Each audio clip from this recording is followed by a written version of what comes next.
ನನ್ನ ಹೆಸರು ಸಿದ್ದು ವಿಜಯ್ ಅಂತೇಳಿ ಸಾಯಿ ಪಾರ್ಕ್ದವರು. ಇವತ್ತು ಮೈಸೂರಿನಿಂದ ಪ್ರಾರಂಭವಾದಂತಹ ಈ ಜನ ಆಕ್ರೋಶ ಯಾತ್ರೆ ರಾಜ್ಯದಾದ್ಯಂತ ಇದು ಯಶಸ್ವಿಯಾಗಿ ಸಾಗ್ತಾ ಇದೆ.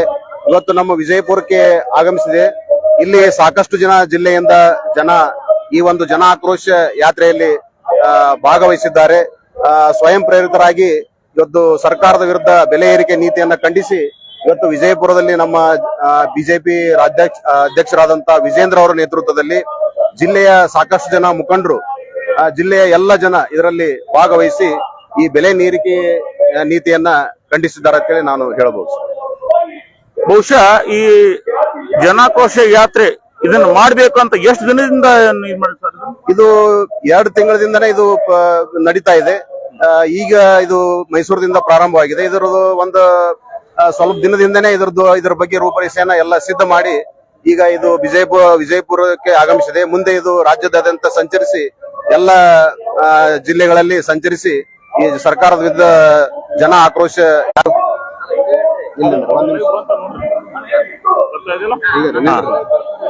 ಬಂಧುಗಳೇ, ಜೊತೆಗೆ ಈ ವಿಜಯಪುರ ಜಿಲ್ಲೆಯ ಸುತ್ತಮುತ್ತಲಿನ ಏನು ಹಳ್ಳಿಗಳಿದಾವೆ, ಆ ಹಳ್ಳಿಗಳ ರೈತರು ಕೂಡ ಇಲ್ಲಿದ್ದಾರೆ, ಕಾರ್ಯಕರ್ತರು ಅಂತ ಕೂಡ ಹೇಳ್ಬಹುದು. ಹಾಗಿದ್ರೆ ಅವರು ಒಂದು ಅಭಿಪ್ರಾಯ ಏನ್ ಹೇಳ್ತಾರೆ ಅಂತ ನೋಡೋಣ. ಸರ್ ನಮಸ್ಕಾರ, ತಮ್ಮ ಹೆಸರು? ಏನ್ ಹೇಳಕ್ ಇಷ್ಟಪಡ್ತೀರಿ ಸರ್ ಇವತ್ತಿನ ಈ ಒಂದು ಜನಾಕ್ರೋಶ ಯಾತ್ರೆವನ್ನ? ಇವತ್ತಿನ ದಿನದಲ್ಲಿ ಇಷ್ಟು ಜನಸಂಖ್ಯೆ ಕೊಡ್ಬೇಕಾದ್ರೆ ನಮ್ಮ ಬಿಜಾಪುರ ಜಿಲ್ಲೆದಲ್ಲಿ ಬಹಳ ಅಪರೂಪ ಇದೆ. ಇಂಥ ಕಾರ್ಯಕ್ರಮವನ್ನ ನಾವು ಈಗೆಲ್ಲ ಈ 2000 ML ಎಲೆಕ್ಷನ್ ಆಗಿಂದರೆ ನಮಗೆ ಇಷ್ಟು ಜನಸಂಖ್ಯೆನ ಕೊಟ್ಟಿಲ್ಲ. ಅಷ್ಟು ಚಂದ ಜನಸಂಖ್ಯೆ ಕೊಡುತ್ತೆ. ಬಾರಿ ಕಾರ್ಯಕ್ರಮ ಬಹಳ ಚಂದ. ತಾವು ಪಕ್ಷದ ಕಾರ್ಯಕರ್ತರ, ರೈತರು? ನಾವು ರೈತರು ಸರ್. ರೈತರು. ಹಾಗಿದ್ರೆ ಈ ಭಾಗದ ಏನು ಶಾಸಕರಾಗಿದ್ರಲ್ಲ, ಅವ್ರನ್ನ ಉಚ್ಚಾಟನೆ ಮಾಡಿದ್ದು ತಮ್ಗೆ ಏನ್ ಯಾವ ರೀತಿ ಇದನ್ನ? ಒಂದ್ ರೀತಿ ಅವರು ಮಾಡಿದ್ದು ಸ್ವಲ್ಪ ಪಕ್ಷಕ್ಕೆ ನಮಗೂ ಸ್ವಲ್ಪ ಡ್ಯಾಮೇಜ್ ಹಾಕತ್ರಿ, ಇಲ್ಲ ಅನ್ನಂಗಲ್ಲ. ಆಕ್ಚುಲಿ ಅವರು ನಮ್ಗೆ ಪಕ್ಷಕ್ಕೆ ಇವ್ರು ಮಾತಾಡಿದ ಇದ್ರ ಮ್ಯಾಗ ಸ್ವಲ್ಪ ಹೊರಗಡೆ ಹಾಕಿದ್ದಾರೆ. ಹಾಕಬಾರ್ದಾಗಿತ್ತು. ಮತ್ತೆ ಇನ್ನೇದು ಅವ್ರು ಮಾತಾಡಿದ ಉದ್ದೇಶದಿಂದ ಹಾಕಿದ್ದಾರೆ ಸರ್. ಹಾಕಬಾರ್ದಾಗಿತ್ತು. ಆದ್ರೂ ಸ್ವಲ್ಪ ಅವ್ರು ಮಾಡಿದ್ದ ಕೆಲಸದಿಂದ ಸ್ವಲ್ಪ ಹಾಕಿದ್ದಾರೆ. ಆದ್ರೂ ನಮ್ಗೆ 100ಕ್ಕೆ 100 ಬಾಳಿ ಬರ್ತಾರ ಅನ್ನೋದು ಆಸೆ ಐತಿ. ಎಲೆಕ್ಷನ್ ಟೈಮ್ ಅನ್ನೋದಕ್ಕೆ ಬರ್ಬೋದು. ಏನಂತಿಲ್ಲ. ಮತ್ತೊಬ್ರು ಹಿರಿಯರು ಕೂಡ ಇಲ್ಲಿದ್ದಾರೆ, ಅವ್ರನ್ನ ಪರಿಚಯ ಮಾಡ್ಕೊಳ್ಳೋಣ. ಸರ್ ತಮ್ಮ ಹೆಸರು? ಮಂಜುನಾಥ್ ಬಿಸ್ಟ್ಕೊಂಡ್ ಅಂತೇಳಿ. ನಾನು ಬಿಜೆಪಿ ಬಸವನ ಬಾಗೇವಾಡಿ ಮಂಡಲದ OBC ಮೋರ್ಚಾ ಪ್ರಧಾನ ಕಾರ್ಯದರ್ಶಿ.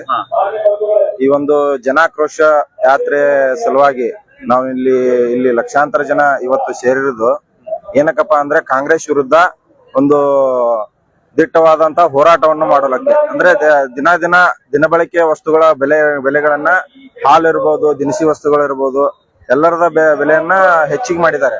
ಆ ಹೆಚ್ಚಿಗೆ ಮಾಡಿದನ್ನ ಖಂಡಿಸಿ ಈ ಒಂದು ರಾಜ್ಯಾದ್ಯಂತ ಏನು ಇದೊಂದು ಜನಾಕ್ರೋಶ ಯಾತ್ರೆಯನ್ನು ಹಮ್ಮಿಕೊಂಡಿದ್ದಾರೆ.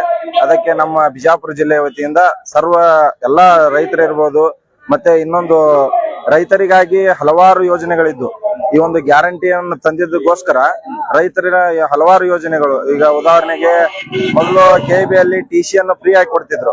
ಆ TC ಅನ್ನ ಫ್ರೀ ಅನ್ನೋದನ್ನ ಬಂದ್ ಮಾಡಿ ಈಗ ಸುಮಾರು ಒಂದು ರೈತರು 3 ಲಕ್ಷ ಖರ್ಚು ಮಾಡಿ ಒಂದು TC ಅನ್ನ ಹಾಕ್ಸ್ಕೋಬೇಕಾಗಿದೆ. ಅದನ್ನ ರೈತರಿಗೆ ಅನುಕೂಲವಾಗುವಂತ ಯೋಜನೆಗಳನ್ನ ತೆಗೆದು ಈಗ ಅದೊಂದು ಗ್ಯಾರಂಟಿಗೋಸ್ಕರ ಒಂದು ವೆಚ್ಚ ಮಾಡೋದು ಇದೊಂದು ನಮ್ಗೆ ಖಂಡನೀಯ ಅಂತೇಳಿ ವ್ಯಕ್ತಪಡಿಸ್ತಾ ಇದ್ದೀನಿ. ಅಂದ್ರೆ ಈಗ ನಿಮ್ಮ ಬಿಜೆಪಿ ಸರ್ಕಾರದ ಬಂತಂದ್ರೆ ಈಗ ನಿಮ್ಮ ರೈತರಿಗೆ ಎಲ್ಲರಿಗೂ ಅನುಕೂಲ ಆಗ್ತದೆ. ಕಾಂಗ್ರೆಸ್ ಸರ್ಕಾರದಿಂದ ಎಲ್ಲರೂ ಭ್ರಷ್ಟಾಚಾರ ನಡೀತಾ ಇದೆ ಅದು ನಿಮ್ದು. ಸರಿ, ತಮ್ಮ ಹೆಸರು ಸರ್? ರಮೇಶ್ ಬಿಳಿಗೆ ಅಂತ. ತಾವೇನ್ ಹೇಳಕ್ ಇಷ್ಟಪಡ್ತೀರಿ? ಮಾಜಿ ಗ್ರಾಮ ಪಂಚಾಯತ್ ಅಧ್ಯಕ್ಷರೇ. ಯಾರು? ಮಾಜಿ ಗ್ರಾಮ ಪಂಚಾಯತಿ ಅಧ್ಯಕ್ಷರೇ. ಯಾವ ಮಸೂತಿ. ಆದ್ರೆ ಬೆಲೆ ಏರಿಕೆ ಬಹಳ ಆಗೈತ್ರಿ ಎಲ್ಲಾರ್ದು, ಎಲ್ಲಾ ತರಾನು. ಇದು ಪೆಟ್ರೋಲ್ ಇರ್ಬಹುದು, ಮತ್ತ ಸಬ್ ಡಿವಿಷನ್ ಆಫೀಸಿಗೆ ಹೋದ್ರೆ ಅಲ್ಲಿ ಹೆಚ್ಚಾಗೈತ್ರಿ. ಬಾಂಡ್ ಇರ್ಬಹುದು, ಹಾಲಿಂದು, ನೀರಿಂದು ಎಲ್ಲಾ ಹೆಚ್ಚಾಗೈತಿ. ಆದ್ರೆ ಈ ತರ ಇದು ಸರ್ಕಾರ ಸರಿ ಅನ್ಸೋದ್ರಿ. ಈಗ ದಲಿತರ ಮೇಲೆ ಸಾಕಷ್ಟು ರೀತಿಯಿಂದ ಈಗ ಕೋಟಿ ಹಣವನ್ನ ಲೂಟಿಯನ್ನ ಮಾಡ್ತಾ ಇದಾರೆ. ಅದ್ರ ಬಗ್ಗೆ ಹಗರಣವನ್ನ ಹೊರಗೆ ತಗೊಂಡ್ಬರ್ತಾ ಇದಾರೆ. ಆದ್ರೂ ಕೂಡ ಈ ಸರ್ಕಾರ ಇವತ್ತು ಯಾವುದೇ ರೀತಿಯಿಂದ ಎಚ್ಚೆತ್ಕೋತಾ ಇಲ್ಲ. ಏನ್ ಹೇಳ್ತೀರಿ ಇದ್ರ ಬಗ್ಗೆ? ದಲಿತರ ಹಣನು ಮತ್ತೆ ಹೊಳ್ಳಿ ವಾಪಸ್ ತಗೊಂಡ್ಬಿಟ್ರಲ್ರಿ ಕೊಟ್ಟಂತದು. ಅದನ್ನು ಲೂಟಿ ಹೊಡೆದ್ರ ಹೊಳ್ಳಿ. ಇದು ನಮ್ಗ ಸರ್ಕಾರ ಸರಿ ಅನ್ಸಲ್ರಿ. ಹೌದು. ಈ ಸರ್ಕಾರ ತೆಗಿಬೇಕ್ರಿ ಅದು.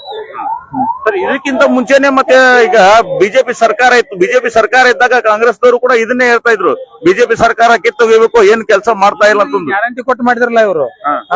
ಇಲ್ಲ ನಮ್ದ ತಗೊಳ್ದು ನಮ್ಗ ಕೊಡುದು. ಈಗ ರೈತರ ಏನ್ ತಮ್ಮ ದುಡ್ಡು ಕೊಡ್ತಾರೆ ಅವ್ರ, ಏನಿಲ್ಲ ನಮ್ದ ತಗೊಳ್ದು. ಒಂದು ಹೊಸ ಕಾಮಗಾರಿ ಒಂದು ಇಲ್ರಿ. ಒಂದು ಹೊಸ ಕಾಮಗಾರಿ ಯಾವ್ದ್ರ ಒಂದು ಗುದ್ಲಿ ಪೂಜೆ. ಈಗ ಕೇಂದ್ರ ಸರ್ಕಾರದ ಯೋಜನೆಗಳನ್ನ ಇವ್ರು ಓಪನಿಂಗ್ ಮಾಡ್ತಾ ಇದಾರೆ. ಕೇಂದ್ರ ಸರ್ಕಾರ ಮಾಡಿರುವಂತ ಯೋಜನೆಗಳನ್ನ ಇವ್ರು ಓಪನಿಂಗ್ ಮಾಡ್ತಾ ಇದಾರೆ. ಅದಕ್ಕೆ ಯಾರು ಹೊಣೆಗಾರರು? ಈಗ ರಾಜ್ಯ ಸರ್ಕಾರದಿಂದ ಅನುದಾನವನ್ನು ತೆಗೆದುಕೊಂಡು ಬಂದು ಅದನ್ನ ಗುದ್ಲಿ ಪೂಜೆ ಮಾಡ್ಬೇಕು. ಕೇಂದ್ರ ಸರ್ಕಾರ ಕೊಟ್ಟಿರುವಂತ ಯೋಜನೆಗಳನ್ನ ಇಲ್ಲಿರುವಂತಹ ರಾಜಕಾರಣಿಗಳು ಅದನ್ನ ಯೂಸ್ ಮಾಡ್ತಾ ಇದ್ದಾರೆ. ಅದು ಈ ರಾಜ್ಯದ ಒಂದು ದುಸ್ಥಿತಿ ಅಂತೇಳಿ ತಿಳ್ಕೊಬಹುದು. ಒಟ್ಟಾರೆ ಯಾವ ಪಕ್ಷ ಬಂದ್ರು ಈಗ ಸಾರ್ವಜನಿಕರಿಗೆ ಒಂದು ಕುಂದು ಕೊರತೆಗಳನ್ನ ನೋಡ್ಕೊಂಡು ಸರಿಸುಮಾರು ತೆಗೆಸ್ಕೊಂಡು ಹೋಗೋದು ಅಂತ ಕರ್ತವ್ಯ. ನಮ್ಮ ಬೇಡಿಕೆ ಪ್ರಕಾರ ಬಿಜೆಪಿ ಸರ್ಕಾರ ಇರ್ಬೇಕು, ಕೇಂದ್ರದಲ್ಲಿ ಅದ ಇರ್ಬೇಕು, ರಾಜ್ಯದಲ್ಲಿ ಅದ ಇರ್ಬೇಕು. ಹಲವಾರು ಅಭಿವೃದ್ಧಿ ಯೋಜನೆಗಳನ್ನ ನಮ್ಮ ಜಿಲ್ಲೆಗೆ ಅಂತೇಳಿ ಹಲವಾರು ಯೋಜನೆಗಳನ್ನ ತಂದಿದ್ದಾರೆ. ಉದಾಹರಣೆಗೆ ಈಗ ಕೆರೆ ತುಂಬುವ ಯೋಜನೆಗಳಿರ್ಬೋದು, ಮುಳವಾಡಿ ಏತ ನೀರಾವರಿ ಇರ್ಬೋದು. ಮುಳವಾಡಿ ಏತ ನೀರಾವರಿ ಬಿ ಸ್ಕೀಮ್, ಆ ಸ್ಕೀಮ್ ಅನ್ನ ಮಸೂತಿ ಗ್ರಾಮದಲ್ಲಿ ಜಾಕ್ವೆಲ್ ಮಾಡುವುದರ ಮುಖಾಂತರ ನಮ್ಮ ಒಂದು ಕುಗ್ರಾಮ ಜಗದೀಶ್ ಶೆಟ್ಟರ್ ಅವರು ಈಗ ಬಂದಿದ್ದಾರೆ. ಜಗದೀಶ್ ಶೆಟ್ಟರ್ ಅವರು ಮಾಜಿ ಮುಖ್ಯಮಂತ್ರಿ ಇರುವಾಗ ಸನ್ಮಾನ್ಯ ಬಸವರಾಜ ಬೊಮ್ಮಾಯಿ ಅವರು ಉಪಮುಖ್ಯಮಂತ್ರಿ ನೀರಾವರಿ ಮಂತ್ರಿಗಳಿದ್ರು. ಅವ್ರು ಬಂದು ಅದನ್ನ ಓಪನಿಂಗ್ ಮಾಡಿ ಅದಕ್ಕೆ 17,000 ಕೋಟಿ ರೂಪಾಯಿನ ಮೀಸಲಿಟ್ಟು ಟೆಂಡರ್ ಕರೆದು ಅದನ್ನೆಲ್ಲ ಪಾಸ್ ಮಾಡಿ ಕೆಲಸನ ಸ್ಟಾರ್ಟ್ ಮಾಡಿದ ಮೇಲೆ ಇವ್ರು ಮುಂದುವರಿಸಿಕೊಂಡು ಹೋಗ್ತಾ ಇದಾರೆ. ಇವ್ರು ಯಾವ್ದು ಹೊಸ ಯೋಜನೆಗಳನ್ನ ಯಾವ್ದು ತರ್ತಾ ಇಲ್ಲ. ಅದಕ್ಕೆ ಎಲ್ಲಾ ಜನರು ಆಕ್ರೋಶವಾಗಿ ಇದೊಂದು ಯಾತ್ರೆಯನ್ನ ಮಾಡ್ತಾ ಇದಾರೆ. ನಿಮ್ಮ ಪ್ರಕಾರ ಈಗ ಕೇಂದ್ರ ಸರ್ಕಾರನು ಅದು ಒಂದೇ, ರಾಜ್ಯ ಸರ್ಕಾರನು ಒಂದೇ ಇರಬೇಕು ಅಂದಾಗ ಏನಾದ್ರೂ ಜನರಿಗೆ ಒಂದು ಅನುಕೂಲ ಆಗ್ತದೆ ಅಂತ ಒಂದು ಮತ್ತೆ ಮಾತಾಡ್ತೀರಿ. ಬಂಧುಗಳೇ, ನೋಡಿದ್ರಲ್ಲ ಇವತ್ತಿನ ದಿವಸ ಏನು ವಿಜಯಪುರ ಜಿಲ್ಲೆಯಲ್ಲಿ ಕಾಂಗ್ರೆಸ್ ವಿರುದ್ಧ ಒಂದು ಜನಾಕ್ರೋಶ ಯಾತ್ರೆಯನ್ನ ಮಾಡ್ತಾ ಇದ್ದಾರೆ. ಸಾವಿರಾರು ಜನ ಕಾರ್ಯಕರ್ತರು ಈ ಒಂದು ಜನಾಕ್ರೋಶ ಯಾತ್ರೆಯಲ್ಲಿ ಭಾಗಿಯಾಗಿದ್ದಾರೆ. ಅವರು ಒಂದು ಅಭಿಪ್ರಾಯ ಕೂಡ ನೋಡಿದ್ದಾರೆ. ಜೊತೆಗೆ ಸಾರ್ವಜನಿಕರ ಕಾರ್ಯಕರ್ತರ ಒಂದು ಅಭಿಪ್ರಾಯ ಹೇಗಿತ್ತು ಅಂತ ಇಷ್ಟೊತ್ತು ತಾವು ನೇರ ಪ್ರಸಾರದಲ್ಲಿ ನೋಡಿದ್ರಿ. ಹಾಗಿದ್ರೆ ಈಗ ಕಾರ್ಯಕ್ರಮ ಒಳಗಡೆ ಹೇಗೆ ನಡೀತಾ ಇದೆ, ಅಲ್ಲಿ ಯಾರ್ಯಾರು ಇದ್ದಾರೆ ಅನ್ನೋದನ್ನ ಸ್ಪಷ್ಟವಾಗಿ ನೇರ ಪ್ರಸಾರದಲ್ಲಿ ನೋಡಬಹುದು ಬಂಧುಗಳು.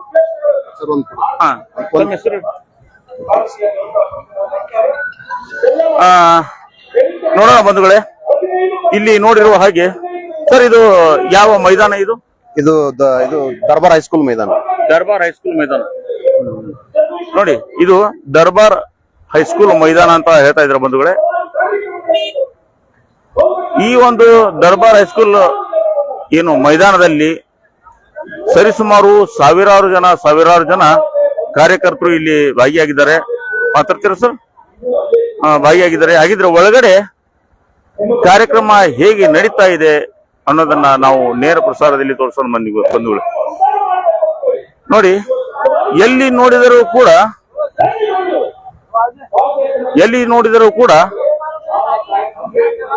ಬ್ಯಾನರ್ಗಳೇ ರಾಜಾರಿಸುತ್ತಿದ್ದಾವೆ. ಎಲ್ಲಿ ನೋಡಿದ್ರು ಬ್ಯಾನರ್ಗಳು, ಇವತ್ತು ಭಾರತೀಯ ಜನತಾ ಪಾರ್ಟಿಯ ಬ್ಯಾನರ್ಗಳು. ಎಲ್ಲಿ ನೋಡಿದ್ರು ಕೂಡ ಜನಾಕ್ರೋಶ ಯಾತ್ರೆ ಅಂತಾನೆ ಇವತ್ತು ಸಂಪೂರ್ಣವಾಗಿ ನೋಡ್ತಾ ಇದೀವಿ. ಇದು ಕಟ್ಔಟ್ ಕೂಡ ಇಲ್ಲಿದೆ. ಈ ಒಂದು ಕಟ್ಔಟ್ ಇಂದ ನಾವು ಒಳಗಡೆ ನೋಡೋಣ ಬನ್ನಿ. ಹಾಗಿದ್ರೆ ಈ ಕಾರ್ಯಕ್ರಮ ಹೇಗೆ ನಡೀತಾ ಇದೆ ಅನ್ನೋದನ್ನ ನೋಡೋಣ. ಈ ಒಂದು ಕಾರ್ಯಕ್ರಮದಲ್ಲಿ ಸಾವಿರಾರು ಜನ ಕಾರ್ಯಕರ್ತರು ಸೇರಿದ್ದಾರೆ. ಸಾಕಷ್ಟು ಜನ ಪ್ರೊಟೆಕ್ಷನ್ಗೋಸ್ಕರ ಪೊಲೀಸ್ ಇಲಾಖೆಯವರು ಕೂಡ ಇದ್ದಾರೆ, ಬಂದೋಬಸ್ತ್ಗೋಸ್ಕರ. ಹಾಗಿದ್ರೆ ನೋಡಿ, ಇಲ್ಲಿ ನಡೀತಾ ಇರೋ ಈ ಒಂದು ಕಾರ್ಯಕ್ರಮ ನೋಡಿ, ಎಷ್ಟೊಂದು ಅದ್ದೂರಿಯಾಗಿ ಈ ಒಂದು ಕಾರ್ಯಕ್ರಮ ನಡೀತಾ ಇದೆ ನೋಡಿ. ಬಹುಶಃ ಅಲ್ಲಿ ನೋಡಿದಾಗ ಯಾವುದೇ ರೀತಿಯಿಂದ ಸ್ಪಷ್ಟವಾದ ಒಂದು ಮಾತುಗಳು ಕೇಳದೇನಿರ್ಬೋದು. ಮಾತಾಡ್ತೀರಿ ಬರೀ ಈ ಕಡೆ ದಾರಿ ಬಿಡ್ರಿ. ಸ್ಪಷ್ಟವಾಗಿ ನೋಡ್ಬೋದು, ಇಂತಹ ಒಂದು ಮೈದಾನದಲ್ಲಿ ಇವತ್ತು ಕಾರ್ಯಕ್ರಮ ನಡೀತಾ ಇದೆ. ನೋಡೋಣ. ಆಗಿದ್ರೆ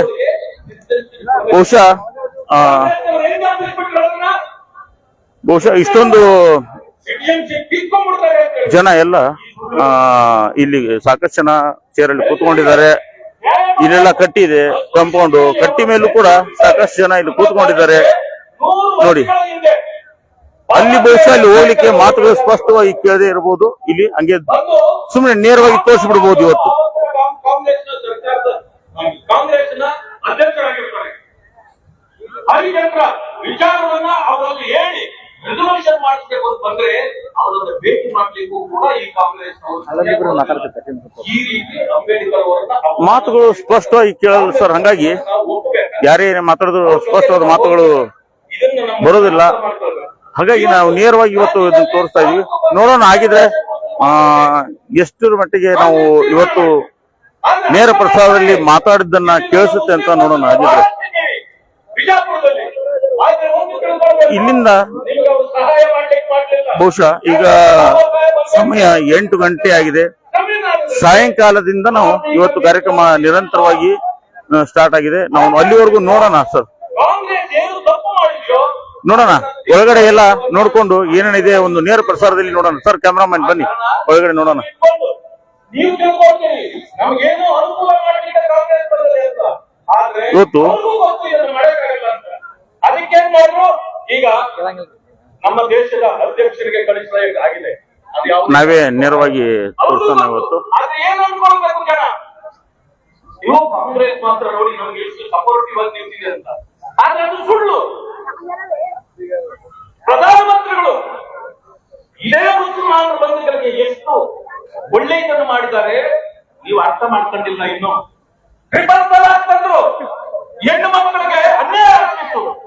ಯಾರ ಮಕ್ಕಳನ್ನ ಕಂಕಣದಲ್ಲಿ ಕೊಟ್ಟು ನೀವು ಬಿಟ್ಟು ತಲಾಕ್ ಅಂತ ಹೋಗ್ಬಿಟ್ಟಿದ್ರೆ ಆ ಹೆಣ್ಣು ಮಕ್ಕಳ ಬಗ್ಗೆ ಏನಾಗಬೇಕಾಗಿತ್ತು, ಅದನ್ನು ತಿದ್ದಬೇಕಾಗಿತ್ತು.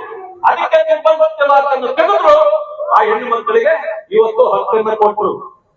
ಇಂಥ ಅನೇಕ ಕಾರ್ಯಕ್ರಮಗಳನ್ನ ಇವತ್ತು ತಿದ್ದುವ ಕೆಲಸವನ್ನ ಮಾಡ್ತಿದ್ದಾರೆ ಹೊರತು ಇವರು ಅವರನ್ನ ವಿರೋಧಿಸುವುದಲ್ಲ. ಆದ್ರಿಂದಲೇ ಭಾರತೀಯ ಜನತಾ ಪಕ್ಷ ದಲಿತ ವಿರೋಧಿಯೂ ಅಲ್ಲ, ಮುಸಲ್ಮಾನ್ ಬಂಧುಗಳ ವಿರೋಧಿಯೂ ಅಲ್ಲ. ಅದೇ ಕಾರಣಕ್ಕೆ ನೀವು ಅರ್ಥ ಮಾಡ್ಕೊಂಡು ಇವತ್ತು ನಡ್ಕೊಂಡ್ರೆ ಭಾರತೀಯ ಜನತಾ ಪಕ್ಷ ಅಧಿಕಾರಕ್ಕೆ ಈ ರಾಜ್ಯದಲ್ಲಿ ಬರೋದನ್ನ ಯಾರೂ ತಡೆಯಲಿಕ್ಕೆ ಸಾಧ್ಯ ಇಲ್ಲ. ಅದು ಕಾಂಗ್ರೆಸ್ನವರಿಗೂ ಗೊತ್ತಾಗಿದೆ.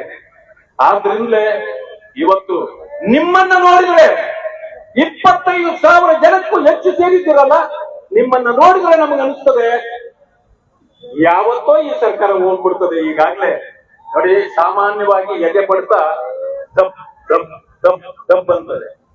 ಈ ಕಾಂಗ್ರೆಸ್ ಎದೆ ಬಡ್ತಾ ಹೆಂಗಾಗಿದೆ, ಶುರುವಾಗಿದೆ. ಯಾಕೆ ಗೊತ್ತಾ, ಯಾವಾಗ ಬೇಕಾದ್ರೂ ಬಿದ್ದೋಯ್ತು. ಆ ಕಾರಣದಿಂದ ಮಾನ್ಯ ಬಂಧುಗಳೇ, ನಿಮ್ಗೆಲ್ಲರಿಗೂ ಮತ್ತೊಮ್ಮೆ ನಮಸ್ಕಾರಗಳನ್ನ ನಾನು ತಿಳಿಸ್ತೇನೆ. ನಾವು ಬಂದಾಗ ಕೊಟ್ಟಿರ್ತಕ್ಕಂಥ ಈ ರಿಸೆಪ್ಷನ್ ಇದೆಯಲ್ಲ, ಇದನ್ನ ನಾವು ಮರೀಲಿಕ್ಕಾಗಲ್ಲ. ಬಹುಶಃ ಅಧ್ಯಕ್ಷರಿಗೆ ಇವತ್ತು ಬಹಳ ಸಂತೋಷ ಆಗಿರ್ತದೆ. ಇಲ್ಲಿ ವೇದಿಕೆಯಲ್ಲಿ ಕುಳಿತಿರ್ತಕ್ಕಂಥ ನಮ್ಮ ಎಲ್ಲ ನಾಯಕರು ಈ ಜಿಲ್ಲೆಯ ಅವರೆಲ್ಲರಿಗೂ ನಾನು ಕೃತಜ್ಞನಾಗಿದ್ದೇನೆ. ಯಾಕೆಂದ್ರೆ ನಿಮ್ಮನ್ನೆಲ್ಲ ಒಟ್ಟುಗೂಡಿಸ್ತಕ್ಕಂಥ ಕೆಲಸವನ್ನ ಅವ್ರು ಮಾಡಿದ್ದಾರೆ. ಇಷ್ಟು ದಿನ ನನಗೆ ಅನ್ಸಿತ್ತು, ನಾನು ಅನೇಕ ಬಾರಿ ಇಲ್ಲಿ ಬರ್ತಿದ್ದೀನಿ, ಯಾಕೋ ಜನ ಹೊರಗಡೆನೆ ಬರ್ತಾ ಇಲ್ಲ ಅಂತ. ಆದ್ರೆ ಕಾರಣ ಏನೋ ಅಂತ ನನಗೆ ಗೊತ್ತಿಲ್ಲ, ಎಲ್ಲರಿಗೂ ಹೊರಗಡೆ ತಂದ್ಬಿಟ್ಟಿದ್ದಾರೆ ನಮ್ಮ ಮುಖಂಡರು. ಅದಕ್ಕೆ ಅವ್ರಿಗೆಲ್ಲರಿಗೂ ನಾನು ಗೌರವಿಸಿ ನನ್ನ ಮಾತುಗಳಿಗೆ ಮುಕ್ತಾಯ ಮಾಡ್ತೀನಿ. ಜೈ ಹಿಂದ್, ಜೈ ಹಿಂದ್. ಬಂಧುಗಳೇ, ನೋಡಿದ್ರಲ್ಲ ಇವತ್ತು ವಿಜಯಪುರದಲ್ಲಿ ಏನು ಈ ಒಂದು ಕಾರ್ಯಕ್ರಮ ನಡೀತಾ ಇದೆ. ಬಹುಶಃ ಸಂಜೆಯಿಂದನೂ ಕೂಡ ನಿರಂತರವಾಗಿ ಈ ಒಂದು ಕಾರ್ಯಕ್ರಮ ನಡೀತಾ ಇದೆ. ಇದಕ್ಕಿಂತ ಮುಂಚೆನೆ ಬಾಗಲಕೋಟೆಯಲ್ಲಿ ಕೂಡ ಈ ಒಂದು ಕಾರ್ಯಕ್ರಮವನ್ನ ಯಶಸ್ವಿ ಮಾಡಿದ್ದಾರೆ. ಜನಾಕ್ರೋಶ ಯಾತ್ರೆಯನ್ನ ಮಾಡಿದ್ದಾರೆ. ಮತ್ತೆ ನಾವು ನೇರವಾಗಿ ಹೋಗ್ತಾ ಇದೀವಿ ಒಂದು ವೇದಿಕೆಯ ಹತ್ತಿರ. ನೇರವಾಗಿ ನೋಡೋಣ.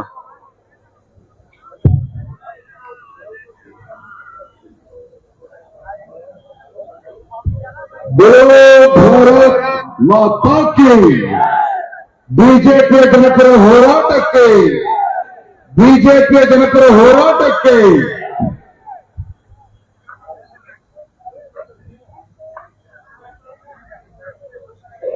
ಈ ಭಾಗದ ಆರಾಧ್ಯ ದೈವ ನಾಡಿನಲ್ಲಿ ನಡೆದಾಡುವ ದೇವರು ಅಂತ ಹೇಳಿ ನಾವೆಲ್ಲರೂ ಸಹ ಭಕ್ತಿಯಿಂದ ವಿಜಯೇಂದ್ರ ಅವರು ಪೂಜೆ ಸಲ್ಲಿಸ್ತಾ ನೇರವಾಗಿ ನೇರದಲ್ಲಿ ಇವತ್ತು ಮಾತಾಡ್ತಾ ಇದ್ದಾರೆ. ಅದು ಸಿದ್ದೇಶ್ವರ ಮಹಾಸ್ವಾಮೀಜಿಗಳವರನ್ನ ಮನದಲ್ಲಿ ನೆನೆಯುತ್ತಾ ವೇದಿಕೆ ಮುಂಭಾಗದಲ್ಲಿ ಆಸೀನರಾಗಿರ್ತಕ್ಕಂಥ ಪಕ್ಷದ ಎಲ್ಲ ಹಿರಿಯ ಕಾರ್ಯಕರ್ತ ಬಂಧುಗಳೇ, ಶ್ರದ್ಧೆಯ ತಾಯಂದಿರೇ, ಪತ್ರಿಕಾ ಹಾಗೂ ಮಾಧ್ಯಮದ ಸ್ನೇಹಿತರೆ,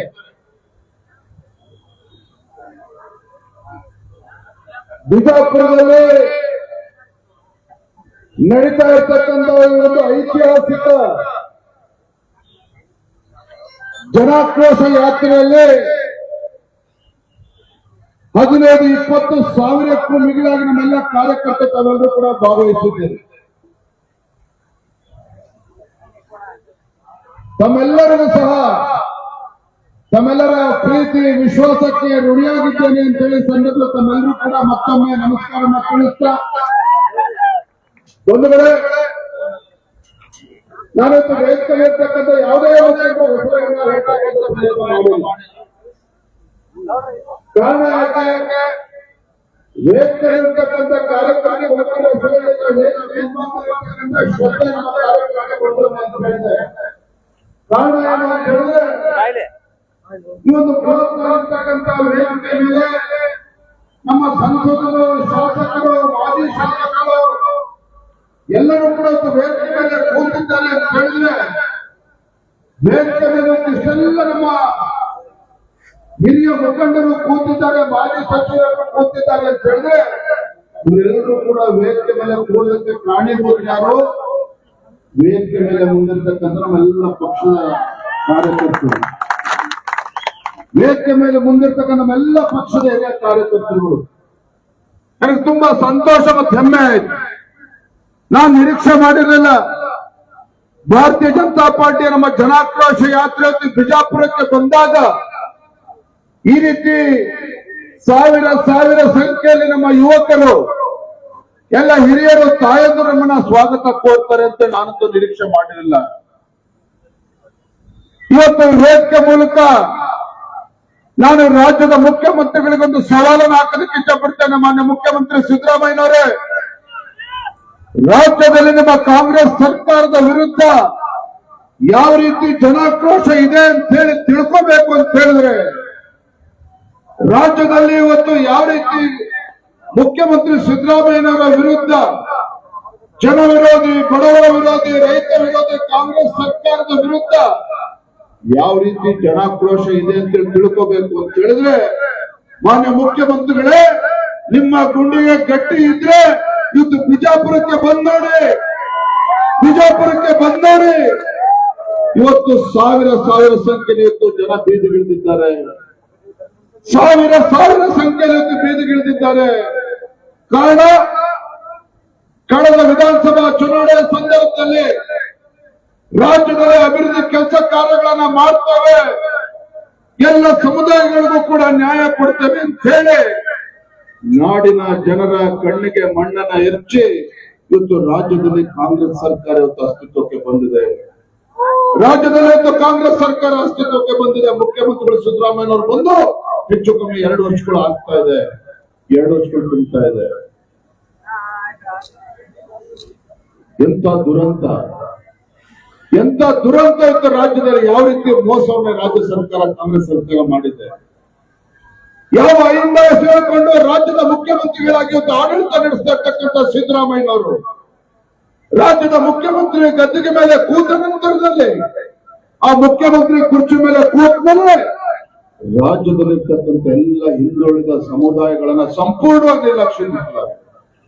ರಾಜ್ಯದಲ್ಲಿರ್ತಕ್ಕಂಥ ಹಿಂದುಳಿದ ಸಮುದಾಯಗಳನ್ನ ಸಂಪೂರ್ಣವಾಗಿ ಮರೆತು ಕೇವಲ ಅಲ್ಪಸಂಖ್ಯಾತರು ಮುಸಲ್ಮಾನರಿಂದ ಹೋಗ್ತಕ್ಕಂಥ ಕೆಲಸವನ್ನು ಮಾಡ್ತಾ ಇದ್ದಾರೆ ಕಾಂಗ್ರೆಸ್ ಸಿದ್ದರಾಮಯ್ಯನವರು.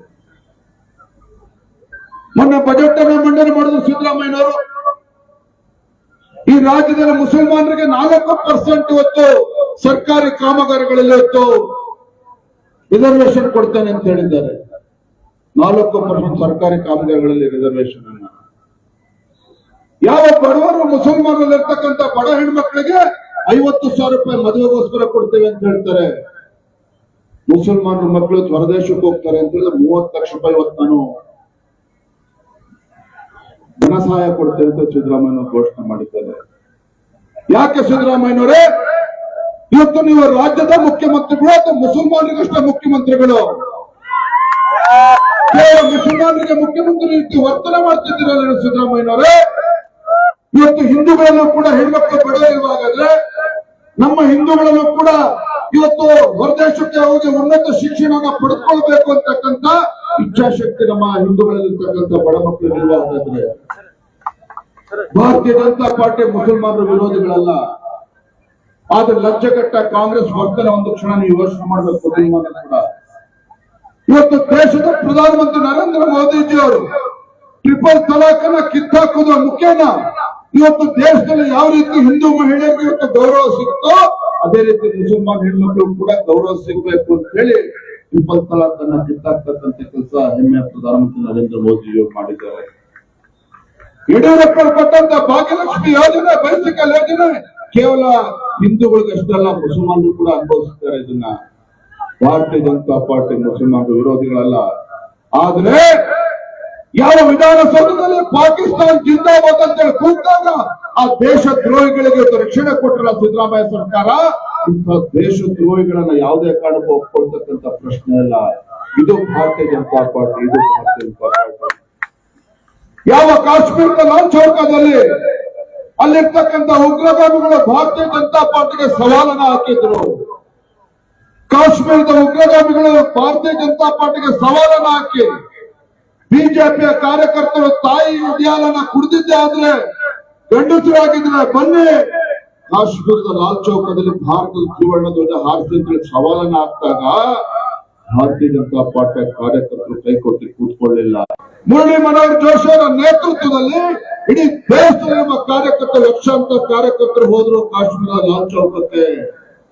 ಅದೇ ಕರ್ನಾಟಕದಿಂದ ನಿಮ್ಮ ಯಡಿಯೂರಪ್ಪನವರ ನೇತೃತ್ವದಲ್ಲಿ ಈ ನಾಡಿನ ಹೋರಾಟಗಾರನ ರೈತಗಾರನ ನೇತೃತ್ವದಲ್ಲಿ ಕಾಶ್ಮೀರದ ಲಾಲ್ ಚೌಕಕ್ಕೆ ಹೋಗಿ ಉಗ್ರಗಾಮಿಗಳ ಗುಂಡಿಗೆ ಕೂಡ ಭಯವನ್ನ ಪಡೆದರೆ ಕಾಶ್ಮೀರದ ಲಾಲ್ ಚೌಕದಲ್ಲಿ ಇವತ್ತು ಭಾರತದ ಧ್ವಜವನ್ನು ಹಾರ್ತಕ್ಕಂಥ ಕೆಲಸ ಮಾಡಿದ್ದಾರೆ ಭಾರತೀಯ ಜನತಾ ಪಾರ್ಟಿ. ಇವತ್ತು ಭಾರತೀಯ ಜನತಾ ಪಾರ್ಟಿ ವ್ಯಕ್ತಿಗಿಂತ ಪಕ್ಷ ಮುಖ್ಯ, ವ್ಯಕ್ತಿಗಿಂತ ಪಕ್ಷ ಮುಖ್ಯ, ಪಕ್ಷಕ್ಕಂತ ದೇಶ ಮುಖ್ಯ ಅಂತಕ್ಕಂಥ ಧ್ಯೇಯದೊಂದಿಗೆ ಭಾರತೀಯ ಜನತಾ ಪಾರ್ಟಿ ಈ ದೇಶದ ಲಕ್ಷಾಂತರ ಕೋಟ್ಯಾಂತರ ಕಾರ್ಯಕರ್ತರು ಹಗಲು ರಾತ್ರಿ ಶ್ರಮವನ್ನು ಹಾಕ್ತಾ ಇದ್ದಾರೆ. ಇವತ್ತು ಕಾಂಗ್ರೆಸ್ ಸರ್ಕಾರ ದರ್ಬಾರ್ ಬಗ್ಗೆ ಮಾತನಾಡಿದ ಮುಂಚಿತವಾಗಿ 2014ರಲ್ಲಿ ಯಾವ ಪರಿಸ್ಥಿತಿ ಇತ್ತು ದೇಶದಲ್ಲಿ, ಯಾವ UPA ಸರ್ಕಾರ ಇದ್ದಾಗ, ಮನಮೋಹನ್ ಸಿಂಗ್ ಸರ್ಕಾರ ಇದ್ದಾಗ ದೇಶದಲ್ಲಿ ಭ್ರಷ್ಟಾಚಾರ, 2G scam, Commonwealth game scam, ಇವತ್ತು ಅನೇಕ ಕಲ್ಲಿದ್ದಲು ಹಗರಣ, 12 ಲಕ್ಷ ಕೋಟಿಗೂ ಹೆಚ್ಚು ಹಗರಣ ಇವತ್ತು ದೇಶದಲ್ಲಿ ನಡೀತಾ ಇತ್ತು. 2014ರಲ್ಲಿ ಚುನಾವಣೆ ಮುಂಚಿತವಾಗಿ, ಲೋಕಸಭಾ ಚುನಾವಣೆ ಮುಂಚಿತವಾಗಿ ದೇಶದಲ್ಲಿರ್ತಕ್ಕಂಥ ಪ್ರತಿಯೊಬ್ಬರು ಕೂಡ ವಿಶೇಷವಾಗಿ ಯುವಕರಿಗೆ ಭಾರತಕ್ಕೆ ಭವಿಷ್ಯ ಇಲ್ಲ, ಭಾರತಕ್ಕೆ ಭವಿಷ್ಯ ಇಲ್ಲ. ಈ ದೇಶದಲ್ಲಿ ಯುವಕರ ಒಂದು ಕನಸನ್ನ ಕಟ್ಕೊಳ್ಳೋದಕ್ಕೆ ಸಾಧ್ಯ ಇಲ್ಲ ಅಂತೇಳಿ ಯುವಕರು ಆಸೆಯನ್ನು ಕೂಡ ಬಿಟ್ಟಿದ್ರು. ಈ ಭಾರತ ಅಭಿವೃದ್ಧಿ ಕೂಡ ಕಾಣೋದಕ್ಕೆ ಸಾಧ್ಯ ಇಲ್ಲ, ಭಾರತದಲ್ಲಿ ಭ್ರಷ್ಟಾಚಾರ ರಹಿತ ಆಡಳಿತ ಕೊಡೋದಕ್ಕೆ ಸಾಧ್ಯ ಇಲ್ಲ ಅಂತೇಳಿ ದೇಶದ ಜನ ತೀರ್ಮಾನಕ್ಕೆ ಬಂದಿದ್ರು. ಆದ್ರೆ ಅಂತ ಸಂದರ್ಭದಲ್ಲಿ ಭಾರತಕ್ಕೂ ಕೂಡ ಉಜ್ವಲ ಭವಿಷ್ಯ ಇದೆ, ಭಾರತಕ್ಕೂ ಕೂಡ ಉಜ್ವಲ ಭವಿಷ್ಯ ಇದೆ. ಭಾರತದಲ್ಲೂ ಕೂಡ ಭ್ರಷ್ಟಾಚಾರ ರಹಿತ ಆಡಳಿತ ಕೊಡೋದಕ್ಕೆ ಸಾಧ್ಯ ಇದೆ. ಭಾರತವು ಕೂಡ ಜಗತ್ತಿನ ಅಗ್ರಗಣ್ಯ ರಾಷ್ಟ್ರಗಳ ಸಾಲಿನಲ್ಲಿ ನಿಲ್ಲಿಸಬಹುದು ಅಂತಕ್ಕಂಥ ವಿಶ್ವಾಸನ ಪಟ್ಟು ಬಂದಿದ್ದಾರೋ ಈ ದೇಶದ ಹೆಮ್ಮೆಯ ಪ್ರಧಾನಮಂತ್ರಿ ನರೇಂದ್ರ ಮೋದಿಜಿಯವರು. ದೇಶದ ಹೆಮ್ಮೆಯ ಪ್ರಧಾನಮಂತ್ರಿ ನರೇಂದ್ರ ಮೋದಿಜಿಯವರು ಬಂಧುಗಳೇ, 10 ವರ್ಷಗಳು 11 ವರ್ಷಗಳ ಅವರ ಆಡಳಿತದಲ್ಲಿ ಇವತ್ತು ಭಾರತ ಜಗತ್ತಿನ 5ನೇ ಒಂದು ದೊಡ್ಡ ಆರ್ಥಿಕ ಶಕ್ತಿಯಾಗಿ ಹೊರಹೊಮ್ಮಿದೆ, 5ನೇ ದೊಡ್ಡ ಆರ್ಥಿಕ ಶಕ್ತಿಯಾಗಿ ಹೊರಹೊಮ್ಮಿದೆ ಅಂತ ಹೇಳಿದ್ರೆ ಇದು ನಮ್ಮ ದೇಶದ ಹೆಮ್ಮೆಯ ಪ್ರಧಾನಮಂತ್ರಿ ನರೇಂದ್ರ ಮೋದಿಜಿಯವರ ಸಾಧನೆ, ನರೇಂದ್ರ ಮೋದಿಜಿಯವರ ಸಾಧನೆ. ಇವತ್ತು ಸಿದ್ದರಾಮಯ್ಯನವರು ಈ ದೇಶದ ಪ್ರಧಾನಮಂತ್ರಿಗಳ ಬಗ್ಗೆ ಹಗುರವಾಗಿ ಮಾತನಾಡ್ತಾರೆ. ಇಂಥ ಲಜ್ಜೆಗೆಟ್ಟ ಕಾಂಗ್ರೆಸ್ ಸರ್ಕಾರ ರಾಜ್ಯದಲ್ಲಿ ಯಾವತ್ತೂ ಕೂಡ ನೋಡಿರಲಿಲ್ಲ. ಸಿದ್ದರಾಮಯ್ಯನವರು ಮುಖ್ಯಮಂತ್ರಿಗಳಾದ್ಮೇಲೆ 5.5 ರೂಪಾಯಿ ಡೀಸೆಲ್ ಮೇಲೆ ದರವನ್ನ ಜಾಸ್ತಿ ಮಾಡಿದ್ರು, ಪೆಟ್ರೋಲ್ ಮೇಲೆ 3 ರೂಪಾಯಿ ಜಾಸ್ತಿ ಮಾಡಿದ್ರು. ಇದರ ಪರಿಣಾಮ ರೈತ ಇವತ್ತು ಪರದಾಡ್ತಾ ಇದ್ದಾರೆ. ಹಿಂದೆ ಯಡಿಯೂರಪ್ಪನವರು ಬಿಜೆಪಿ ಸರ್ಕಾರ ಇದ್ದಾಗ ರೈತ ತನ್ನ ಹೊಲಕ್ಕೆ ವಿದ್ಯುತ್ ಸಂಪರ್ಕ ತೆಗೆದುಕೊಳ್ಬೇಕು, ಟ್ರಾನ್ಸ್ಫಾರ್ಮರ್ ಹಾಕೋಬೇಕು ಅಂತ ಹೇಳಿದ್ರೆ 25,000 30,000 ರೂಪಾಯಿ ಕಟ್ಟಿದ್ರೆ ಸಾಕಿತ್ತು. ಅಧಿಕಾರಿಗಳು ಬಂದು ಟ್ರಾನ್ಸ್ಫಾರ್ಮರ್ ಹಾಕಿ ವಿದ್ಯುತ್ ಸಂಪರ್ಕ ಕೊಡ್ತಾ ಇದ್ರು. ಅದು ಇವತ್ತು ಎಷ್ಟಾಗಿದೆ? 3 ಲಕ್ಷ ರೂಪಾಯಿ ಕೊಡ್ಬೇಕು ಅಂತ ರೈತ, 3 ಲಕ್ಷ ರೂಪಾಯಿ ಕಟ್ಟಬೇಕು. ಇದು ರೈತ ಪರವಾಗಿರ್ತಕ್ಕಂಥ ಒಬ್ಬ ಮುಖ್ಯಮಂತ್ರಿ ಮಾಡೋದಕ್ಕೆ ಸಾಧ್ಯನಾ? ಸಿದ್ದರಾಮಯ್ಯನವರೇ, ರೈತರ ಪರವಾಗಿರ್ತಕ್ಕಂಥ ಕಾಳಜಿ ಇವತ್ತು ಎಲ್ಲೋಯ್ತು ನಿಮ್ಗೆ? ಆ ಭಗವಂತ ಮೆಚ್ಚನ ಇವತ್ತು ಈ ನಾಡಿಗೆ 2 ತುತ್ತು ಅನ್ನವನ್ನ ಕೊಡ್ತಕ್ಕಂಥ ರೈತನ ಜೀವನದ ಜೊತೆ ಚೆಲ್ಲಾಟ ಆಡ್ತಾ ಇರ್ತಕ್ಕಂಥ ಕಾಂಗ್ರೆಸ್ ಸರ್ಕಾರ ಸಿದ್ದರಾಮಯ್ಯನವರೇ, ಭಗವಂತನು ಕೂಡ ಮೆಚ್ಚೋದಕ್ಕೆ ಸಾಧ್ಯ ಇಲ್ಲ. ನಮ್ಮನ್ನ ಭಗವಂತನು ಕೂಡ ಮೆಚ್ಚೋದಕ್ಕೆ ಸಾಧ್ಯ ಇಲ್ಲ. ನಾನು ಬಾಗಲಕೋಟೆಯಲ್ಲಿ ಹೇಳ್ತಾ ಇದ್ದೆ, ಸಿದ್ದರಾಮಯ್ಯನವರೇ ಮುಖ್ಯಮಂತ್ರಿಗಳಾಗಿ ಎಷ್ಟು ವರ್ಷಗಳ ಕುರ್ಚಿ ಕೂತಿದ್ರಿ ಅನ್ನೋದು ಮುಖ್ಯ ಅಲ್ಲ, ಎಷ್ಟು ವರ್ಷಗಳ ಕಾಲ ಮುಖ್ಯಮಂತ್ರಿ ಕುರ್ಚಿ ಕೂತಿದ್ರಿ ಅನ್ನೋದು ಮುಖ್ಯ ಅಲ್ಲ, ಏನ್ ಮಾಡಿದ್ರಿ ರಾಜ್ಯದ ಜನರಿಗೆ, ರೈತರ ಪರವಾಗಿ ಏನ್ ಮಾಡಿದ್ರಿ ಆಡಳಿತದಲ್ಲಿ ಅನ್ನೋದು ಮುಖ್ಯ. ಇವತ್ತು ಇದೇ ಯಡಿಯೂರಪ್ಪ ಅವರು ಮುಖ್ಯಮಂತ್ರಿಗಳಿದ್ದಾಗ ರೈತರ ಹೆಸರಿನಲ್ಲಿ ಪ್ರಮಾಣ ವಚನ ತೆಗೆದುಕೊಂಡು ರೈತರಿಗೆ ಪ್ರತ್ಯೇಕ ಬಜೆಟ್ ಅನ್ನ ಮಂಡನೆ ಮಾಡಿ ರೈತರ ಪಂಪ್ಸೆಟ್ಗಳಿಗೆ ಉಚಿತ ವಿದ್ಯುತ್ ಅನ್ನ ಕೊಟ್ಟು ಇವತ್ತು ರೈತರ ಜೀವನವನ್ನ ಅವರು ಬದುಕನ್ನ ಕಟ್ಕೊಡ್ತಕ್ಕಂಥ ಕೆಲಸವನ್ನ ಮಾಡಿದ್ರು. ಯಡಿಯೂರಪ್ಪನವರು ಯಾವುದೋ ಒಂದು ಜಾತಿಗೆ ಸೀಮಿತವಾಗಿ ಆಡಳಿತ ನಡೆಸಲೇ ಇಲ್ಲ. ಯಡಿಯೂರಪ್ಪನವರು ರಾಜ್ಯದ ಪರಿಷ್ಠ ಜಾತಿ, ಪರಿಷ್ಠ ಪಂಗಡಗಳು, ಹಿಂದುಳಿದ ವರ್ಗಗಳು, ಎಲ್ಲ ಸಮುದಾಯಗಳಿಗೆ ನ್ಯಾಯ ಕೊಡ್ತಕ್ಕಂಥ ಕೆಲಸ ಮಾಡಿದ್ರು. ಆದ್ರೆ ನೀವು ಸಿದ್ದರಾಮಯ್ಯನವರೇ ಹಿಂದೆ ಮುಖ್ಯಮಂತ್ರಿಗಳಿದ್ದಾಗ 5 ವರ್ಷಗಳ ಕಾಲ ಆಡಳಿತ ನಡೆಸಿ ರಾಜ್ಯದಲ್ಲಿ ಮತ್ತೆ ಮುಖ್ಯಮಂತ್ರಿ ಆಗೋದಕ್ಕೆ ಸಾಧ್ಯ ಇಲ್ಲ ಅಂತ ಹೇಳಿದಾಗ ವೀರಶೈವ ಲಿಂಗಾಯತ ಪ್ರತ್ಯೇಕ ಧರ್ಮ ಅಂತ ಹೇಳಿ ಸಮಾಜಗಳ ಮಧ್ಯೆ ಬೆಂಕಿ ಹತ್ತಕ್ಕಂಥ ಕೆಲಸ ಮಾಡಲಿಲ್ವಾ ಸಿದ್ದರಾಮಯ್ಯನವರು? ವೀರಶೈವ ಲಿಂಗಾಯತವನ್ನ ಹೊಡಿತಕ್ಕಂಥ ದುಸ್ಸಾಹಸಕ್ಕೆ ಸಿದ್ದರಾಮಯ್ಯವರು ಕೈ ಹಾಕ್ಲಿಲ್ವಾ? ಅದ್ರ ಪರಿಣಾಮ ರಾಜ್ಯದಲ್ಲಿ ಅಧಿಕಾರವನ್ನ ಕಳ್ಕೊಂಡ್ರಿ ಸಿದ್ದರಾಮಯ್ಯನವರೇ. ಕಾಂಗ್ರೆಸ್ ಪಕ್ಷ ಅಧಿಕಾರದಿಂದ ತೊಲಗಿತು. ಆದ್ರೆ ಮತ್ತೆ ಇವತ್ತು ಅದೇ ತಪ್ಪನ್ನು ಮಾಡ್ತಾ ಇದ್ದೇನೆ.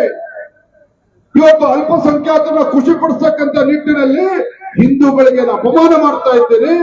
ರಾಜ್ಯದಲ್ಲಿ ಹಿಂದುಳಿದ ವರ್ಗಗಳು, ಸಮಾಜಗಳು ಎಲ್ಲವೂ ಕೂಡ ಸೇರಿ ಯಾವುದೇ ಕಾರಣಕ್ಕೂ ಈ ರಾಜ್ಯದಲ್ಲಿರ್ತಕ್ಕಂಥ ಹಿಂದೂಗಳನ್ನು ಕ್ಷಮಿಸ್ತಕ್ಕಂಥ ಪ್ರಶ್ನೆ ಇಲ್ಲ. ನಿಮ್ಮ ಸರ್ಕಾರ ಬಂದ್ಮೇಲೆ ಲವ್ ಜಿಹಾದ್ ಪ್ರಕರಣಗಳು ಜಾಸ್ತಿ ಆಗ್ತಾ ಇದೆ. ನಿಮ್ಮ ಸರ್ಕಾರ ಬಂದ್ಮೇಲೆ ಇವತ್ತು ಗೋ ಹತ್ಯೆಗಳು ಜಾಸ್ತಿ ಆಗ್ತಾ ಇದೆ. ಇಂಥ ಹಿಂದೂ ವಿರೋಧಿ ಸರ್ಕಾರ ಇವತ್ತು ರಾಜ್ಯದಲ್ಲಿ ಯಾವುದೇ ಕಾರಣಕ್ಕೂ ಇರಬಾರ್ದು. ಒಂದು ಮಾತನ್ನ ರಾಜ್ಯದ ಮುಖ್ಯಮಂತ್ರಿ ಸ್ಪಷ್ಟವಾಗಿ ಹೇಳ್ತಾನೆ, ಕಳೆದ ವಿಧಾನಸಭಾ ಚುನಾವಣೆಯಲ್ಲಿ ಭಾರತೀಯ ಜನತಾ ಪಾರ್ಟಿ ಸೋತಿರ್ಬೋದು, ಆದ್ರೆ ಸತ್ತಿಲ್ಲ. ನಮ್ಮ ಭಾರತೀಯ ಜನತಾ ಪಾರ್ಟಿಯ ಕಾರ್ಯಕರ್ತರ ಇನ್ನೂ ಕೂಡ ಶಕ್ತಿ ಇದೆ. ಭಾರತೀಯ ಜನತಾ ಪಾರ್ಟಿಯ ಕಾರ್ಯಕರ್ತರಿಗೆ ಶಕ್ತಿ ಇದೆ. ಇವತ್ತು ನಮ್ಮೆಲ್ಲ ಪಕ್ಷದ ಕಾರ್ಯಕರ್ತರು ಸಂಕಲ್ಪ ಮಾಡಿದ್ದಾರೆ. ಬಿಜಾಪುರದಲ್ಲಿ, ರಾಜ್ಯದಲ್ಲೂ ಕೂಡ ನನ್ನ ಕಾರ್ಯಕರ್ತ ಸಂಕಲ್ಪ ಮಾಡಿದ್ದಾರೆ. ಮುಂದಿನ ವಿಧಾನಸಭಾ ಚುನಾವಣೆ ಯಾವತ್ತೇ ನಡೀಲಿ, ಕಾಂಗ್ರೆಸ್ ಪಕ್ಷವನ್ನ ಬುಡ ಸಮೇತ ಕಿತ್ತಾಕ್ತಕ್ಕಂಥ ಕೆಲಸ ಭಾರತೀಯ ಜನತಾ ಪಾರ್ಟಿ ಕಾರ್ಯಕರ್ತರು ಮಾಡ್ತಾರೆ. ಯಾವುದೇ ಕಾರಣಕ್ಕೂ ಕಾಂಗ್ರೆಸ್ ಅನ್ನು ಕ್ಷಮಿಸೋದಕ್ಕೆ ಸಾಧ್ಯ ಇಲ್ಲ. ದಲಿತರ ಬಗ್ಗೆ ಮಾತನಾಡ್ತಾರೆ ಸಿದ್ದರಾಮಯ್ಯನವರೇ, ದಲಿತರ ಬಗ್ಗೆ ಮಾತನಾಡ್ತಾರೆ. ಯಾವ ಬೆಂಗಳೂರಿನ ಅಖಂಡ ಶ್ರೀನಿವಾಸ್ ಮೂರ್ತಿ ಒಬ್ಬ ದಲಿತ ಶಾಸಕ, ಹಿಂದೆ ಸಿದ್ದರಾಮಯ್ಯವರು ಮುಖ್ಯಮಂತ್ರಿಗಳಿದ್ದಾಗ ದಲಿತ ಶಾಸಕ ಅಖಂಡ ಶ್ರೀನಿವಾಸ್ ಮೂರ್ತಿ ಬೆಂಗಳೂರಿನಲ್ಲಿ ಅವನ ಮನೆಗೆ ಕೆಲವು ದೇಶದ್ರೋಹಿಗಳ ಬಗ್ಗೆ ಬೆಂಕಿ ಇರ್ತಕ್ಕಂಥ ಕೆಲಸ ಮಾಡಿದ್ರು ಸಹ ಅವತ್ತು ದೇಶದ್ರೋಹಿಗಳನ್ನ ತಡಿತಕ್ಕಂಥ ಕೆಲಸ ಸಿದ್ದರಾಮಯ್ಯ ಸರ್ಕಾರ ಮಾಡಲಿಲ್ಲ, ಕಾಂಗ್ರೆಸ್ ಸರ್ಕಾರ ಮಾಡಲಿಲ್ಲ. ಕೇವಲ ಮುಸಲ್ಮಾನ್ ಹೇಳ್ಕೊಂಡು ವೋಟ್ ಬ್ಯಾಂಕ್ ಆಗಿ ಮಾಡಿಕೊಂಡು, ದಲಿತರ ಹೆಸರು ಹೇಳ್ಕೊಂಡು ವೋಟ್ ಬ್ಯಾಂಕ್ ಮಾಡಿಕೊಂಡು, ಇವತ್ತು ನೋಡಿ ಮೊನ್ನೆ ನಿಪ್ಪಾಣಿನಲ್ಲಿ ಭಾರತೀಯ ಜನತಾ ಪಾರ್ಟಿಯ ನೇತೃತ್ವದಲ್ಲಿ ಭೀಮ ಹೆಜ್ಜೆ ಕಾರ್ಯಕ್ರಮ ಮಾಡಿದ್ವಿ. ಏನಿದು ಕಾರ್ಯಕ್ರಮ? ಏನು ದೇಶಕ್ಕೆ ಸಂವಿಧಾನವನ್ನು ಕೊಟ್ಟಿರ್ತಕ್ಕಂಥ ಬಾಬಾ ಸಾಹೇಬ್ ಅಂಬೇಡ್ಕರ್ ಅವರ ಏನು ಹಿಂದೆ ಬೆಳಗಾವಿ ನಿಪ್ಪಾಣಿಗೆ ಬಂದು ಅವರ ಪಾದ ಸ್ಪರ್ಶ ಆಗಿ 100 ವರ್ಷಗಳಾಗಿತ್ತು. ಆ ಒಂದು 100 ವರ್ಷ ಒಂದು ಇತಿಹಾಸವನ್ನು ನೆನಪು ಮಾಡಿಕೊಂಡು ಅದು ಆಚರಣೆ ಮಾಡಬೇಕು ಅಂತ ಹೇಳಿ ಕಾಂಗ್ರೆಸ್ ಸರ್ಕಾರದಲ್ಲಿ ಅನ್ನಿಸ್ಲಿಲ್ಲ. ಆದ್ರೆ ಭಾರತೀಯ ಜನತಾ ಪಾರ್ಟಿ ಇವತ್ತು ಸುಮಾರು 20-30 ಸಾವಿರ ಜನ ಸೇರಿ ಅಲ್ಲಿ ಬಾಬಾ ಸಾಹೇಬ್ ಅಂಬೇಡ್ಕರ್ ಅವರಿಗೆ ಗೌರವ ಕೊಡ್ತಕ್ಕಂಥ ಕೆಲಸ ಭಾರತೀಯ ಜನತಾ ಪಾರ್ಟಿ ಮಾಡ್ತು ಮನೆ ನಿಪ್ಪಾಣಿನಲ್ಲಿ. ಇದು ಭಾರತೀಯ ಜನತಾ ಪಾರ್ಟಿ ಕಳಕಳಿ ಹೊತ್ತು ಬಾಬಾ ಸಾಹೇಬ್ ಅಂಬೇಡ್ಕರ್ ಅವ್ರ ಬಗ್ಗೆ. ಯಾವ ಬಾಬಾ ಸಾಹೇಬ್ ಅಂಬೇಡ್ಕರ್ ಅವ್ರನ್ನ ಲೋಕಸಭಾ ಚುನಾವಣೆಯಲ್ಲಿ ಸೋಲಿಸತಕ್ಕಂಥ ಕಾಂಗ್ರೆಸ್ ಪಕ್ಷ ಇದು ಯಾರು ಚುನಾವಣೆಯಲ್ಲಿ ಸೋಲಿಸಿದ್ರು ಅವ್ರಿಗೆ ಪದ್ಮಭೂಷಣ ಪ್ರಶಸ್ತಿನ ಕೊಟ್ಟರು ಹಿಂದೆ ಕಾಂಗ್ರೆಸ್ ಸರ್ಕಾರ ಇದ್ದಾಗ.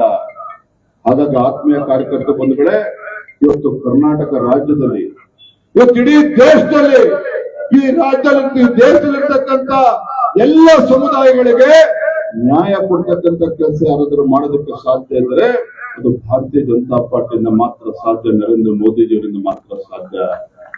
ಬಡವರ ಬಗ್ಗೆ, ರೈತರ ಬಗ್ಗೆ, ಕೂಲಿ ಕಾರ್ಮಿಕರ ಬಗ್ಗೆ ಮೊಸಳೆ ಕಣ್ಣೀರಾಗ್ತಕ್ಕಂಥ ಕಾಂಗ್ರೆಸ್ ಸರ್ಕಾರವನ್ನ ಇವತ್ತು ಬುಡ ಸಮೇತ ಕಿತ್ತಾಕ್ತಕ್ಕಂಥ ಕೆಲಸ ಮಾಡಬೇಕಾಗಿದೆ. ಬುಡ ಸಮೇತ ಕಿತ್ತಾಕ್ತಕ್ಕಂಥ ಕೆಲಸ ಮಾಡಬೇಕಾಗಿದೆ. ಹಿಂದೆ ವಿಧಾನಸಭಾ ಚುನಾವಣೆ ಸಂದರ್ಭದಲ್ಲಿ ಏನ್ ಹೇಳಿದ್ರು ಸಿದ್ದರಾಮಯ್ಯನವರು? ಕಾಂಗ್ರೆಸ್ ನಡೆಗೆ ಕೃಷ್ಣಯ್ಯ ಕಡೆಗೆ, ಕಾಂಗ್ರೆಸ್ ನಡೆಗೆ ಕೃಷ್ಣಯ್ಯ ಕಡೆಗೆ ಅಂತಾನೆ ಬೊಬ್ಬೆ ಹೊಡೆದ್ರು ವಿಧಾನಸಭಾ ಚುನಾವಣೆ ಮುಂಚಿತವಾಗಿ. ಏನ್ ಹೇಳಿದ್ರು ಚುನಾವಣೆ ಸಂದರ್ಭದಲ್ಲಿ?